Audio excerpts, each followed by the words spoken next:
What's up guys, and welcome back to episode 24 of the Manchester United career mode.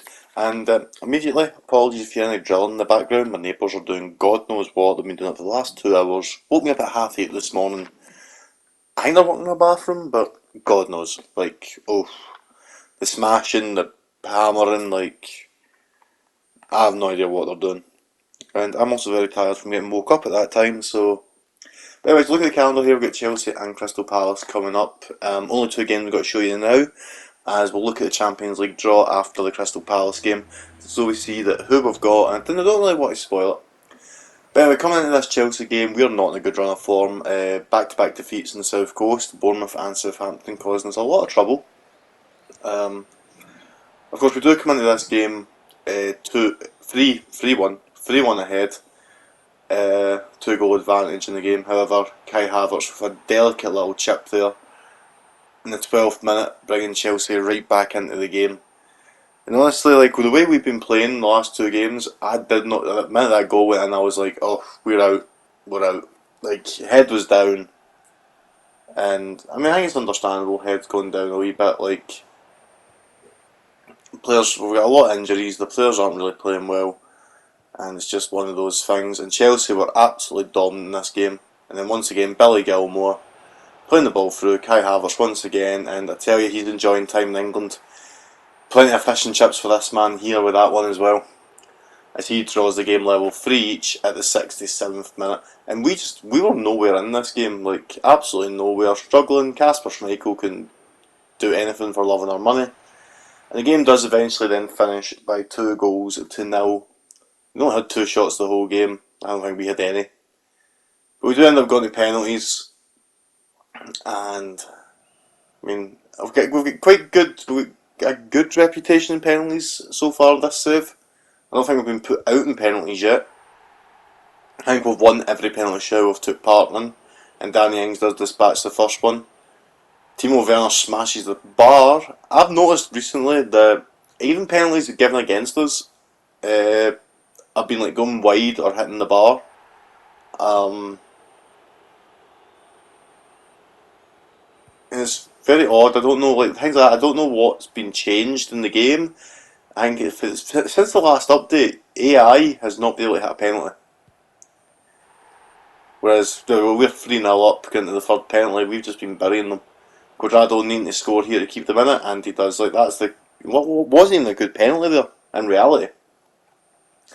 So I don't know what the update has done to AI's penalties, but ours very, very, very spot on as we win the match 4-1 in penalties, and hopefully that's the boost we need. Still lost the game 2-0, there's still technically 3 defeats in a row. But, you know what, these are the things we have to deal with. So this is sometimes the form you go in. As you see, we're playing Liverpool now in the final. And we lose Facundo Palestri now to another ACL. 7 months he'll be out. And you know what that means? We've took so many injuries. You know what? Throw up. Show our injury list right now. Here we are. There's all our injuries. 1, 2, 3, 4, 5, 6, 7, 8, 9, 10 injured players we have at the current moment. No one of our forms in the bin. A lot of them very first teamers as well. We come into the match against Crystal Palace then, not in the greatest of form, and this was a really bad game. There is one highlight in this game, this is it for Crystal Palace. Played a cross, and somehow Oblak makes the save. That should have been a goal, we should have lost 1-0. There was nothing in this game at all. Absolutely nothing. Transfer deadline day though ends with a whimper. We didn't do anything, as you can see. We continue with our youth scouting again. Serbia not exactly bringing in the big players for us, as usual. Korea again. We've been okay with Korea so far, but again, nothing's really shown too much, and I think it's the same for Uruguay here. I mean, a couple of players are hitting saying 93, and it's you know what, okay, maybe we'll give them a look over just to check, but we're at the point of the save now. I need to see players with a little bit more oomph. And so you could come in 66, but nah, it's not. Anyway, Champions League draw. Bayern Barca, Monaco Sevilla, Sporting Man City. Man City the easiest draw. Real Madrid Dortmund. Who have we got? Who have we got in the round of 16?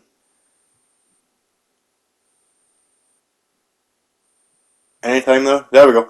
PSG. We got Real Madrid, we finished in second last year, and now we got PSG this year. Tough tie, didn't play PSG last time. Leipzig, Juventus, Napoli, Chelsea, Atletico Madrid, Liverpool. Man City definitely get the easiest draw. But and there's the calendar for you, as we've got to play Arsenal first before we get to PSG away. Very tough tie against PSG. Hopefully we can find ourselves on, but we just need to try and find some form. I feel in the last four, we've not even hit a ball in anger in the last 4 games. We've been absolutely nowhere to be seen. And this here, Fabio Vieira, what a great strike by the youngster. I think he's 21, still a youngster. But that was probably the first ball, that's probably the first attack we've had in really, in the last 4 games. The first time we've really hit a ball in anger. As you can see, there's a tackle there. Grealish stays down. This is not good. We're losing too many players on that left. Vieira gets that ball through to Erling Haaland.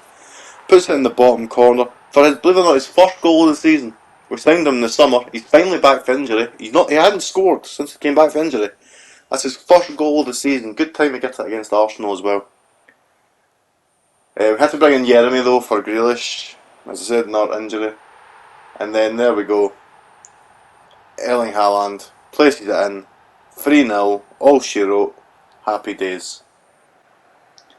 And that's where this game finished. Grealish's injury wasn't in it was 3 days, 5 days. He was fine to be back for this PSG game, as we wasted no time to get right into this game.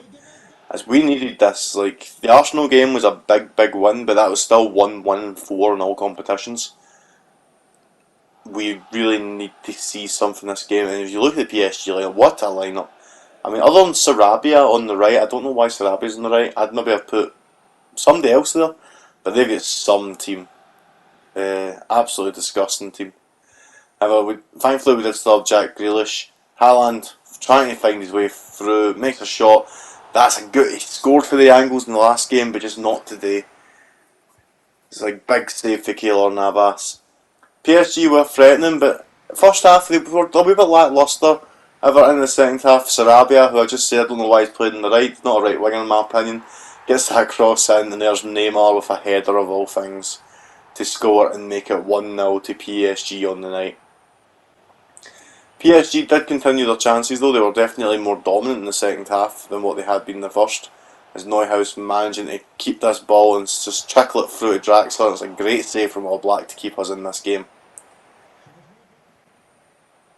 We did manage to create some chances in the second half. We were very though, again, lacklustre. Paul Pogba, lovely ball round the side for Haaland, and a big save by Keylor Navas. Keylor Navas was the difference between us probably leaving with a win, I think, and us losing, as we do go down 1-0 PSG. 1 win in 5 games in all competitions is not good enough. For a look at the league though, Spurs not. Liverpool 3 points behind us, Spurs 6 points behind us, Manchester City 14 points behind us, 12 games to go there. Surely Manchester City are out of the title picture. It's really battle between the top 3. And in our form currently, Liverpool and Spurs easily could come and take over from us. We have been really struggling as of late, and who knows if we're going to find our way back. I mean, 20 wins, 5 draws, 1 defeat. We're having a good season, just not just in those last few games. We're really now allowing these teams back in. Look at the bottom of the table. Bottom of the table's not got to change. West Brom, Derby, Burnley, absolutely going down. 7 points after 26 games, 9. But West Brom maybe have a chance. 9 points from safety with 12 to go. But Derby, Burnley gone, and I don't see West Brom in reality really actually surviving this season. But anyway, guys, that's got to be this episode. I hope you've enjoyed it. It's definitely one of the episodes that's a bit shorter, and we've definitely struggled. So I hope you enjoy seeing the struggle a wee bit more. And if you have that, like and subscribe, and we'll see you next time. Peace.